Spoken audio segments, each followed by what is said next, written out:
Well, everyone, it's time for us to talk about the first generation iPad Pros that actually ended up coming out. Now, these iPad Pros were a little bit different, mostly because the model I have, even though it's technically, I guess, the first gen iPad Pro, they did come out in a few different variants. So we did have the iPad Pro, I guess, like 12.9 inch model, and then the iPad Pro a 9.7 inch model, but there were also the iPad Pro 11 inch models that Apple does consider the first generation iPad Pro as well, but because of the different screen sizes, that's where the differences lie. But realistically, the iPad Pro genre kind of did initiate with the 12.9 inch iPad Pro that came out, which I was a fan of. I think that was awesome. But as of right now, with the iPad Pro 9.7 inch that I also have, these iPads are very interesting because they are actually technically supported right now with software, and they are some of the lowest supported iPads, which is actually very interesting. Now, starting off with the outside, well, first of all, if you want to pick any of these iPads up or any of the newer iPad Pros, links will be down in the description. You can get them from there and help support the channel at the same time.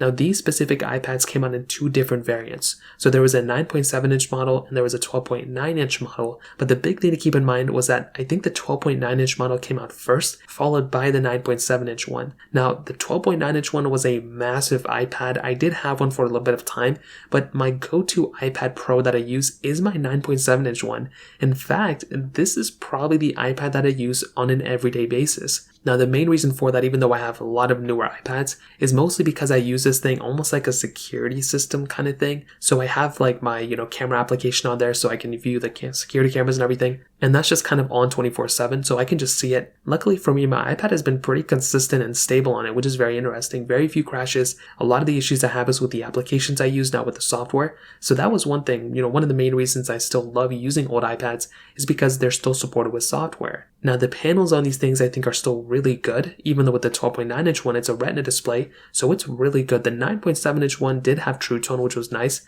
but these are very good panels. We have home buttons with Touch ID on the front too, which may be a little bit of a dated design, but like I mentioned, we do have pretty much gesture-based design since iPadOS 11, so it's not really like that crazy big of a deal in my opinion. On top of that, lightning ports at the bottom of both these, headphone jacks. You do have, I think, a 4-array speaker on this thing, so it's surround sound, which is really cool, so you can hear sound coming from the top and bottom. And from an older iPad like this that came out many years ago, it's cool that we still have this type of, experience on an older iPad, which is nice. On the back, aluminum back, which still looks really good, and we have the camera setup on this thing as well. Now, the colors that this thing came out in are space gray, silver with the white front, and gold, as well as rose gold on the 9.7 inch one, but we did get silver and standard gold on the 12.9 inch one. No rose gold on that one though, which was very, very weird. Now, in terms of the camera setup, this is where things are very, very interesting. The 12.9 inch one had a worse camera setup than the 9.7 inch one, which made no sense at all, but because the 9.7 inch one came out many years later, like a year and a half or 2 years later, it makes a little bit more sense.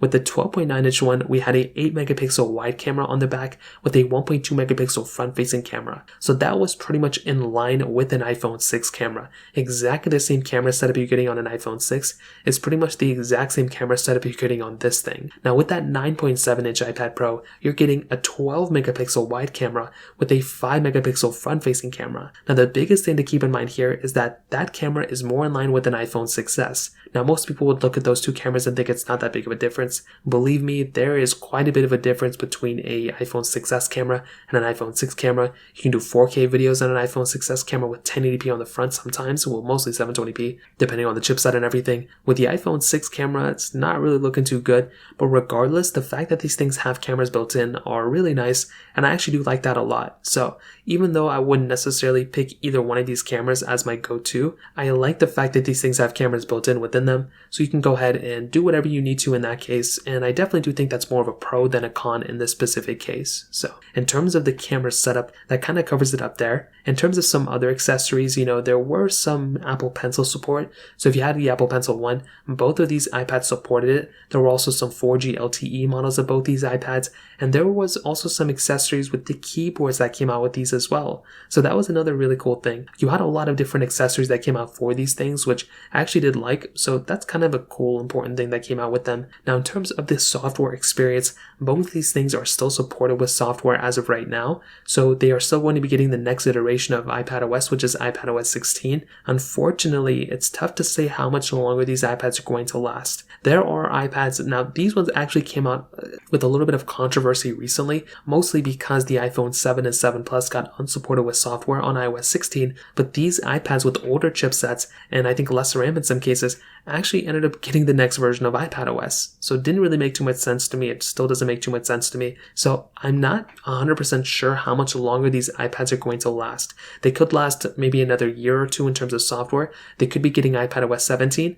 but as of right now, I just don't know. So it's really tough to say. But if I were to guess right now, I would probably estimate that the iPadOS 17 update has a 50-50 chance of coming out for these iPads. If Apple's still doing what they're doing in the future, it could be something like that. Again, not 100% too sure, but in terms of that kind of covers it up there. Now, in terms of the actual performance, both of these iPads, the 12.9-inch model and the 9.7-inch model, both have the Apple A9X chip inside. So I think this is a really cool thing. I like the A9 chip. I think it was fairly fast.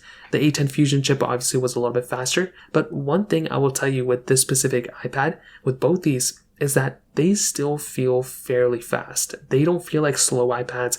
I feel like both of these iPads do a great job with the performance and everything inside of them, and I think that's awesome. I think with an iPad like this, whether you get the A9X chip, on the, these iPads, or you get the A10 Fusion on the iPad Pro 10.5-inch, I think these iPads are more in line with each other than you would expect. These are still very fast iPads for them being as old as they are. Now, if you were to compare this even to like the iPad Pro 3rd generation, which is the 11-inch model, obviously that one is going to be a faster iPad. It's going to give you a smoother experience, but also it's going to feel like the faster iPad because it has a ProMotion display. Even the 2nd generation iPad Pro, which is the 10.5-inch model, that's going to feel like a faster iPad because of that ProMotion display. In this specific case, it's a little bit of a different story. Yeah, it's not the slowest thing in the world, but it's also not the fastest thing in the world. But when you consider how old these iPads are, that is when things start to change. So with these iPads, what I will tell you, they're definitely not the first iPads I would recommend people to buy in terms of performance, but the fact that they're still supported with software, the fact that they're the lowest supported iPad Pros right now, I think that kind of puts these iPads in a pretty decent spot to where if you had to use this thing on an everyday basis, as long as you're not trying to do anything crazy with it, I think you're going to be okay. But when you start taking it up a notch and you want to start playing super intensive games, or you want to go ahead and edit crazy long videos or things like that, you're obviously going to be getting a varied performance and varied experience on these things. But as of right now, that's kind of where I would kind of leave the performance side at. Funny enough though, in terms of battery life, Apple kind of estimated and gave us estimates that the iPad Pro 9.7-inch model is going to give you around the same battery life as that 12.9-inch model, mostly because of the bigger and better screen that you have on the 12.9-inch model. So I will still say that the 12.9-inch model may give you better battery life here and there, but based on Apple's estimates, it looks like they're going to be giving you the same exact battery life. So